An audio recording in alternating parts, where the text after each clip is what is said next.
राजकुमार, राजकुमारी और छोटा हाथी। बहुत समय पहले एक जादुई राज्य था। उसका नाम था सूर्यनगर। इस राज्य का राजा बहुत ही न्यायप्रिय और दयालु था। उसके पास एक सुंदर महल था, जहां उसकी प्यारी बेटी राजकुमारी रूपांजलि रहती थी। राजकुमारी रूपांजलि न सिर्फ सुंदर थी, बल्कि उसका दिल भी सोने जैसा था। वह हमेशा प्रजा की मदद करती, बच्चों के साथ खेलती और गरीबों को भोजन देती। सूर्यनगर के पास ही एक घना जंगल था। उसी जंगल में एक छोटा हाथी रहता था। नाम था गोलू। गोलू बहुत नटखट और शरारती था। उसे बच्चों से खेलना बहुत पसंद था। राजकुमारी अक्सर गोलू से मिलने जंगल जाती और दोनों अच्छे दोस्त बन गए थे। एक दिन दूर देश से एक राजकुमार सूर्यनगर आया। उसका नाम था राजकुमार वीरेंद्र। वह बहुत ही साहसी, सुंदर और बुद्धिमान था। उसके राज्य पर दुष्ट जादूगरों ने हमला किया था और अब वह नए दोस्त और सहयोगी ढूंढ रहा था। राजा ने उसका स्वागत किया और महल में रहने का निमंत्रण दिया। राजकुमारी रूपांजलि और राजकुमार वीरेंद्र पहली बार मिले। दोनों को एक दूसरे की अच्छाई बहुत भा गई।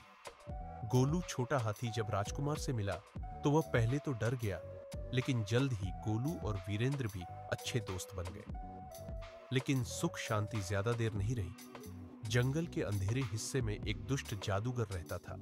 नाम था काला ध्रुव। वह सूर्यनगर को जीतना चाहता था। उसने अपनी जादुई किताब में एक खतरनाक मंत्र पढ़ा और जंगल के जानवरों को वश में करने लगा।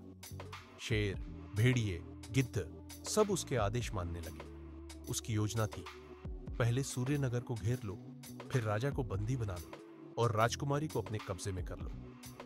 एक रात काला ध्रुव ने हमला किया। राजमहल के चारों ओर काले बादल और जादुई प्राणी आ गए। राजकुमारी डर गई, लेकिन गोलू छोटा हाथी बहादुरी से खड़ा हुआ। उसने अपनी सूंड से गेट बंद कर दिया और पहरेदारों की मदद की। राजकुमार वीरेंद्र तलवार लेकर बाहर निकला और सैनिकों का हौसला बढ़ाया। गोलू ने दुश्मनों को भगाने में बड़ी मदद की। सबको हैरानी हुई कि इतना छोटा हाथी इतना बहादुर हो सकता है। राजा ने वीरेंद्र और रूपांजलि को आदेश दिया, अगर हमें काला ध्रुव को हराना है तो हमें उसका जादू तोड़ना होगा। इसके लिए हमें सूर्य रत्न ढूंढना होगा, जो हिमालय की गुफाओं में छिपा है। राजकुमार, राजकुमारी और गोलू छोटे हाथी ने मिलकर यात्रा शुरू की। रास्ते में उन्हें नदियां, पहाड़ और जादुई जीव मिले। कभी गोलू सबको अपनी पीठ पर बैठाकर नदी पार कराता, तो कभी राजकुमार वीरेंद्र तलवार से रास्ता साफ करता। रास्ते में एक बार बहुत तेज आंधी आई। सब डर गए। गोलू छोटा हाथी फिसलकर खाई के किनारे लटक गया।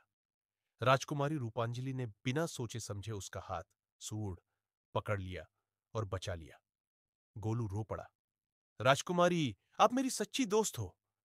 राजकुमार वीरेंद्र ने भी कहा, हम साथ हैं, कोई हमें हरा नहीं सकता। 3 दिन की यात्रा के बाद वे हिमालय पहुंचे। बर्फीली गुफा के भीतर सूर्य रत्न चमक रहा था, लेकिन उसके सामने एक विशाल बर्फीला ड्रैगन खड़ा था। राजकुमार वीरेंद्र ने तलवार निकाली, लेकिन ड्रैगन बहुत शक्तिशाली था। तभी गोलू छोटा हाथी बहादुरी से आगे बढ़ा और अपनी सूंड से बर्फ के टुकड़े उठाकर ड्रैगन पर फेंकने लगा। राजकुमारी ने अपना हार उतारकर ड्रैगन के सामने रखा और बोली, हम दुश्मन नहीं, दोस्त बनना चाहते हैं। ड्रैगन ने उनकी सच्चाई पहचानी और रास्ता छोड़ दिया। उन्होंने सूर्य रत्न हासिल किया और सूर्य रत्न लेकर वे सूर्यनगर लौटे। काला ध्रुव पहले से ही महल पर हमला कर चुका था। राजकुमार वीरेंद्र ने सूर्य रत्न आकाश में उठाया, जिससे तेज रोशनी फैली। जादूगर की काली ताकतें जलने लगी। गोलू छोटा हाथी ने ध्रुव को अपनी सूंड में लपेट लिया और जमीन पर पटक दिया।